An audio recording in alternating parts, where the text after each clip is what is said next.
All right, welcome back, everybody. Hopefully, everybody enjoyed the nice 60-degree weather we had the last couple days and managed to get outside and do some stuff. All right, so we're going to continue on with section 4 and finish this off today. I'll explain your homework for the next couple days at the end of the videos. So, we're going to talk about some early battles that are going to take place, mainly 1861, 1862, and touch into 1863, but we'll talk more about 1863 in section or 6. Sorry. So the Union Army had been slow to respond to the attack on Fort Sumter, and the New York Tribune will kind of seize this. And after 3 months, they had finally built up enough public support to pressure Lincoln in order to attack. Now, what's going to happen is Lincoln's going to hold off for a little while, hoping to solve it still democratically, even though Fort Sumter was taken over. And the New York Tribune will be whipping up public support by publishing articles and saying things about Lincoln, about why we haven't attacked yet. We need to attack to save the Union, blah blah blah. And so, because of all the support they gained for war, Lincoln's basically forced to finally act. So, Stonewall Jackson will make his stand at Bull Run. This is where becomes famous. So the Confederate Army was camped just 30 miles southwest of Washington D.C. at this point. And so when Union troops encountered Confederate troops near a small stream known as Bull Run, close to the town of Manassas, Virginia, well, the inevitable is going to happen. There's going to be a big battle. And so the Union troops will quickly break the Confederate lines, but they were soon reorganized by Thomas Stonewall Jackson. This is where Jackson becomes famous because he stands there on his horse, getting shot at, and yelling at his troops to get back, get organized, reform lines, and be ready to fight the rest of the battle. Now, Jackson did this with his troops on top of a hill. And, well, it's very easy to defend the top of the hill and try to take it. And because of this, he had a great advantage over the Union soldiers. So, in the end, Union troops will panic and run off by the end of the battle. In the Battle of Bull Run, also known as the Battle of Manassas, so once again, the Union names battles after the streams they were fought by, or rivers they're fought by. The Confederacy will name battles after the cities they're fought near. That is why you see two different names for Bull Run. So you have the Battle of Bull Run, but also the Battle of Manassas. And there's going to be several different battles of Bull Run throughout the course of this war. So this is only the first one. And so the Battle of Bull Run will show how badly both Union and Confederate soldiers needed training. If the Union had better training, yeah, they probably could have won the battle, but they didn't. And so their lack of training will show during this, and it's kind of an embarrassment for the Union. It will also show that the Confederate Army could stand up to the Union, meaning the war is going to be a lot longer than originally thought and a lot bloodier. So, um, Northerners were shocked by the disaster at Bull Run now, and Lincoln wasn't very happy. So, Lincoln would soon appoint General George McClellan as commander of the Union Army of the East, and the Union Army of the East became known as the Army of the Potomac. And the Potomac River, the reason why it's called this, the Potomac River is the river that runs through Washington, D.C. So McClellan was a superb organizer who transformed an inexperienced recruit into battle-ready soldiers. So McClellan's going to take this army of just amateur soldiers that really doesn't know what's going on and turn them into expert soldiers. So the Army of Potomac will be very, very well trained under McClellan. But McClellan will be very cautious and very rarely acted until ordered by Lincoln. So McClellan, his biggest drawback is he's overly cautious, and this will make him a bad general for that reason. So in March of 1862, McClellan and his troops will leave Washington and head down the coast toward Virginia, and he would start marching towards Richmond. So McClellan and his troops are all going to get on boats. They're going to go down the coast. They're going to hop off on this peninsula in Georgia, and they're going to push straight towards Richmond. General Lee will launch a series of counterattacks and send Jackson north toward Washington, D.C., forcing Lincoln to retain troops in Washington. So, Robert E. Lee, very, very smart man.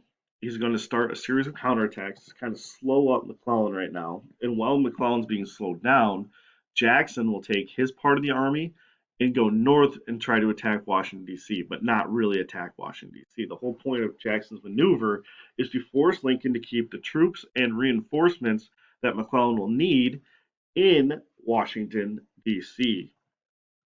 So without those reinforcements, McClellan will abandon the attack and end the Peninsula Campaign as this became known. And so it's going to be relatively unsuccessful, and there's going to be more casualties than necessary. And so the biggest thing will be, sorry, Lincoln gets very upset with McClellan at this maneuver of just ending the attack. So we'll get back to McClellan here in a second after this next slide. So early in the war, Union ships will blockade southern ports, right? This would be the first prong of the fork that blockade. The second prong would be the Army of the Potomac going down towards Richmond, and the third would be capturing Mississippi River. We'll talk about all three. We started talking about the middle one early. So southern ports, and they're going to shut down their access to manufactured goods. So the South lacked the ability to manufacture as many war goods as the North, so what they had to do is import them. So by having this blockade there all along the coast, well, the South's not going to be able to get their supplies. Now, at first, some of the ships could get through, but eventually the southern trade would be cut by 90%, resulting in a need to break the blockade. Now the South's got to come up with some way to get past this blockade. So Confederates will modify an abandoned Union warship called the USS Merrimac. They covered the Merrimac with iron plates and then renamed it. Oh, sorry, got a little fast there. Renamed it Virginia. So now we have the CSS or Confederate State Ship Virginia. And so the Virginia in March of 1862 will destroy two Union ships and drive three more aground because Union cannonballs just bounce off the side of the ship. Because the iron plating on the side of it, it's impenetrable by those cannons that they had at the time. Now, the Union will counter with its own ironclad called the Monitor, and soon the two ships will clash near the Chesapeake Bay. And after the battle, neither vessel really had serious damage to it, and they both withdrew. So, because of the iron sides, neither ship was really damaged because the cannons at the time just couldn't penetrate that armor. And so, 2 months later, the Confederates were forced to sink the Virginia, though, when the Union captured Norfolk, Virginia. Now there's a huge naval base there in Norfolk. As ironclad ships became a standard part of naval forces, they changed naval warfare forever, and the Union would build 50 more ironclads during the Civil War alone. And because of the North's ironclads, the South was never again able to mount a serious attack against the Union Navy, and the Union blockade held throughout the war. So the most successful prong of the attack for the Union will be that blockade. Because they end up getting so many ironclads, well, yeah, they're going to basically be unstoppable because their cannons can't stop the ironclad. Um, and the South will lack the resources to keep building more ironclads. So, Battle of Antietam, back to that middle prong again. In September of 1862, General Lee went on the offensive and marched his troops north into Maryland now. So Lee will cross into the north. And he believed that a Southern victory on Northern soil would be a great blow to the Northern morale. And so Lee said, well, if I can win, then it's going to basically destroy the North's willingness to fight. So a Union officer will also find a copy of Lee's plan at an abandoned campsite. So some Confederate officer had Lee's plans because he needed them to conduct his troops. And so he just carelessly left it laying around one day when they broke camp. And so Union finds it. Now we know what Lee's up to. So McClellan, who will be slow to act as always, and after a few days, would finally attack Lee's main force near a creek called Antietam in the town of Sharpsburg, Maryland.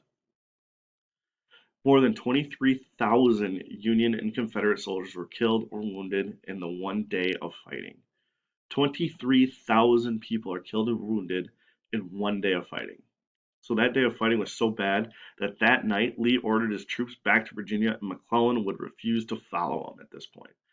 So McClellan, had he followed Lee, probably could have ended the war, but he didn't. And so guess what? Lincoln's going to be a little upset with McClellan.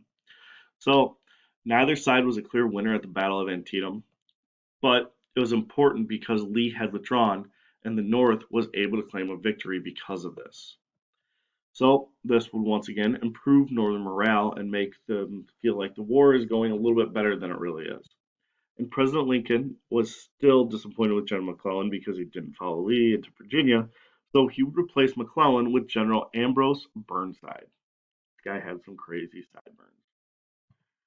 So, two stunning victories for the Confederacy will come in late 1862 and 1863 now. And so in December of 1862, Burnside led the Union forces again toward Richmond, and they ran into Lee near Fredericksburg, Virginia. Lee's outnumbered troops dug into the hillside and mowed down the waves of charging Union troops, handing them one of their worst defeats in the Battle of Fredericksburg. So Lee and his troops are going to be basically dug into trenches. And so on the side of this hill, so they got a little elevation advantage. So now the Union troops have to run up this hill to get to Lee. However, they have no cover because they're crossing a wide open field, and the guns that they had at the time can shoot a good 500 yards accurately. So you guys can see how this would be a little problem for the attacking Union troops. So they're just going to get mowed down, and it's going to be a terrible loss for the Union. In May of 1863, Lee, aided by Stonewall Jackson again, will outmaneuver Union forces. At the Battle of Chancellorsville, which took place on a thickly wooded ground near Chancellorsville, Virginia, go figure, Lee and Jackson will defeat Union troops in a matter of 3 days. Victory would come at a high price for the South, though. General Stonewall Jackson will be killed by friendly fire during the battle, and the Confederacy lost one of their best generals now. So, Chancellorsville, Lee and Jackson absolutely smoked the Union Army over those 3 days. The unfortunate thing is Stonewall Jackson will die because he is shot by one of his own troops. So there will be some successful battles for the Union, and these are going to take place in the West. Now, this is our third prong, which is going to run along the Mississippi River. So in the West, Union forces had better results. In February of 1862, General Ulysses S. Grant will attack and capture Fort Henry and Fort Donelson in Tennessee. Now, these will be important because these forts guard two important tributaries to the Mississippi River. Now, a tributary is a smaller river that flows into a larger one. Grant then pushed south to Shiloh, which is a village on the Tennessee River. On April 6th, he was surprised by Confederate forces who drove the Union troops back to the banks of the Tennessee River now. So the Union soldiers are pinned against that river. And so instead of retreating, Grant will rush reinforcements to the battle. So Grant basically has to hold off the Confederates until the next day. So on April 7th, when reinforcements arrive, Grant's army will beat back the Confederates and win the Battle of Shiloh. Now, Shiloh would be one of the bloodiest encounters in the Civil War, and because of the success at Shiloh, the Union would be able to capture a crucial railroad crossing in Corinth and basically start controlling the northern end of the Mississippi River. Also, Grant's superiors are going to be a little upset with him with the Battle of Shiloh because they wanted him to retreat, but he refused to and went forward and attacked. By June of 1862 as well, the Union gunboats will capture New Orleans and Memphis, Tennessee. Memphis, Tennessee is way north on the north end. New Orleans, obviously, the mouth of the river. By capturing these ports, the Union controlled both ends of the southern Mississippi, and the South lost their supply line, also isolating Arkansas, Louisiana, and Texas away from the rest of the Confederacy. So, the middle prong, attacking Richmond, is going to be very, very difficult to achieve, but the two outside prongs have very successfully accomplished their missions at this point in 1862. So, this is where I'll leave you guys for today. Your assignment today is to do the online book quiz. Make sure you get that done. I'm going to be updating grades Friday, so make sure you guys get everything done by then, hopefully. And tomorrow for Thursday, you will be doing a outline, 2-column note, and reading the section. Also, I think you guys have some questions to do. And then Friday, you guys have a primary document activity in the book.